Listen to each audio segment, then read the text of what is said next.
मान्यवर, आज हम सब जानते हैं कि विश्व छोटा हो गया है और ये 10 साल में हमारा अर्थतंत्र 11वें नंबर से 5वें नंबर पर पहुंचा है।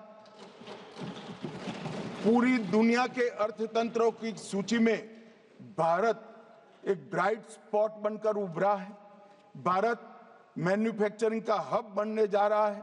उस वक्त हमारे यहाँ विश्व भर के लोगों का आना बड़ा स्वाभाविक है। हमारे इमिग्रेशन का स्केल और साइज दोनों मान्यवर बहुत बड़ा है और इसके साथ साथ शरण लेने की जगह अपने निहित स्वार्थ और देश को असुरक्षित करने वालों की संख्या भी बड़ी है। अगर ये दोनों को संतुलित करना है, जो यहाँ सुचारू रूप से अपने देश के कानून के हिसाब से भारत की व्यवस्था को कंट्रीब्यूट करने के लिए आते हैं, व्यापार के लिए आते हैं, शिक्षा के लिए आते हैं, R&D के लिए आते हैं, लीगल सिस्टम को मजबूत करने के लिए आते हैं, वो सभी का स्वागत है मान्यवर। मगर मैं इतनी ही दृढ़ता से कहना चाहता हूं, चाहे रोहिंग्या हो, चाहे बांग्लादेशी हो, अगर यहां अशांति फैलाने के लिए आता है तो बड़े कठोरता के साथ उनके साथ मान्यवर व्यवहार। इसलिए ये नीति में उदारता के साथ साथ कठोरता की भी आवश्यकता है।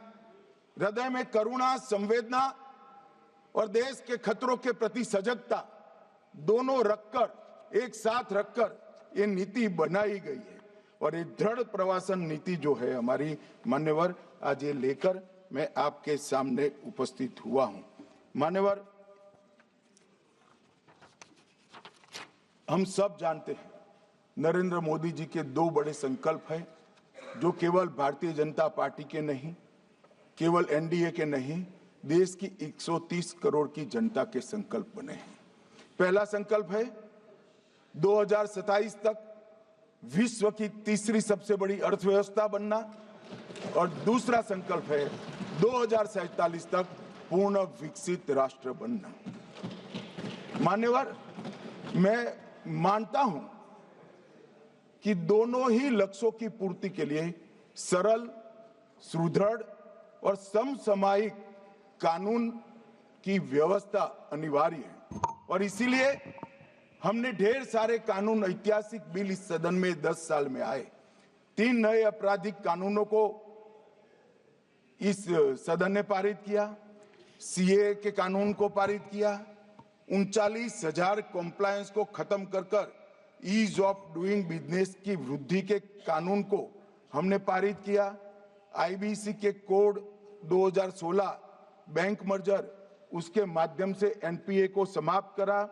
2017 में पूरे देश के, इतने बड़े देश के 32 बिक्री करों को समाहित कर एक जीएसटी को रोल आउट करने में हमारी सरकार को मान्यवर सफलता मिली। यूएपीए कानून और एनआईए एक्ट में संशोधन किया और मान्यवर, जो हमारे संविधान निर्माताओं का स्वप्न था, इस देश में एक विधान, एक निशान और एक प्रधान हो, धारा 70 को भी इसी सदन ने निरस्त करने का काम। ये 10 साल के अंदर हर क्षेत्र के हर कानून को हमने मजबूत करने का काम किया है। आज मैं जब यहाँ आया हूँ, तब ये बिल को लेकर आया हूँ, तो इस बिल के हमारे तीसरे नंबर के अर्थतंत्र बनाने का स्वप्न भी इससे पूरा होने वाला है। नई शिक्षा नीति में हमारी यूनिवर्सिटियों को ग्लोबल यूनिवर्सिटी बनाने का स्वप्न भी इससे पूरा होने वाला है। अनुसंधान के क्षेत्र में R&D करने वाले सारे लोगों को यहाँ उदार मन के साथ, विश्वसनीयता के साथ काम करने का भी एक अच्छा माहौल मिलने वाला है।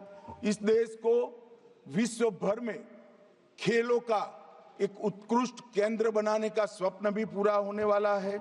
यहाँ पर मीडिएशन और आर्बिट्रेशन का अंतर्राष्ट्रीय केंद्र भी बनने वाला है और इंफ्रास्ट्रक्चर के लिए भी ढेर सारे क्षेत्रों में यहाँ अनुसंधान की शुरुआत होगी। इसके लिए ये बिल बहुत अच्छा एक प्रकार से माहौल पूरा करेगा। मान्यवर, ऐसा नहीं है कि अभी कोई व्यवस्था नहीं है। अभी 4 अधिनियमों में ये पूरी व्यवस्था छूट-फूट बटी हुई है। 4 अधिनियमों में कई सारी व्यवस्थाओं का ओवरलैपिंग भी है और 4 अधिनियम होने के बावजूद भी कई सारे छिद्र भी रह चुके हैं। ये एक ही विधेयक ये 4 अधिनियमों को निरस्त कर एक कानून आएगा जो सारे छिद्रों को भरने का काम भी करेगा और जो रिपीटेशन है उसको भी समाप्त कर देगा। और हमारा जो लक्ष्य है 2047 तक विकसित भारत बनाने का लक्ष्य, दुनिया में हर क्षेत्र में सर्वप्रथम बनने का लक्ष्य, वो लक्ष्य की पूर्ति में ये आगे जाएगा। मान्यवर, 2047 के हमारे लक्ष्य के अंदर एक सशक्त अप्रवासन नीति का बहुत बड़ा महत्व हुए और ये जो विधेयक है अप्रवासन एवं विदेशियों विषयक विधेयक 2025 ये हमारी प्रणाली को सिंप्लीफाई करेगा, स्ट्रीमलाइन भी करेगा, सिस्टमेटिक बनाएगा और सुरक्षित मतलब सिक्योर भी करेगा। इसके साथ साथ ये ट्रांसपेरेंट भी बनेगा, ट्रैक ड्रिवन भी बनेगा, टाइम बाउंड भी बनेगा और विश्वसनीय ट्रस्टवर्दी भी बनेगा। ये सारे तत्वों का 3 साल के गहन विचार के बाद गृह मंत्रालय में विधेयक को डिजाइन किया गया है। मान्यवर, इसको फौरी तौर से राजनीतिक कारणों से विरोध नहीं करना चाहिए। मान्यवर, इसमें भारत में आने वाले यात्रियों का डेटाबेस तो ऑटोमेटिक बन ही जाएगा। भारत के टूरिज्म पोटेंशियल और टूरिज्म के क्षेत्र की बहुत बड़ी वृद्धि होगी। अनेक तरह के टूरिज्म जैसे medical tourism, eco tourism, heritage tourism, business tourism, hospitality sector और ग्लोबल ब्रांडिंग भारत की बढ़ाने में ये बिल बहुत महत्वपूर्ण भूमिका निभाएगा, इसका मुझे विश्वास है। निवेश और रोजगार के क्षेत्र में भी इससे बहुत फायदा होगा, जीडीपी को बढ़ाने में भी बहुत फायदा होगा और मान्यवर, आजादी के 75 साल के बाद आज भारत का सॉफ्ट पावर पूरी दुनिया में डंका बजाने का काम किया है, वो गति और भी तेज हो। जब मैं सॉफ्ट पावर की बात करता हूं तब हमारा योग, हमारे उपनिषद, हमारे वेद, हमारी आयुर्वेद और हमारी ऑर्गेनिक खेती की सिस्टम, ये आज पूरी दुनिया इसके पर बड़ी आशा की नजरों के साथ देख रही है। रोगों का दमन करने की जगह रोग न हो ऐसा मानव शरीर बनाना, ये हमारा बहुत पुराना विचार था जो आज पूरी दुनिया को आकर्षक लगता है कि रोग होने के बाद इसका दमन करने की जगह इसको आने ही न दे, इस प्रकार की जीवन पद्धति को विकास करेगा।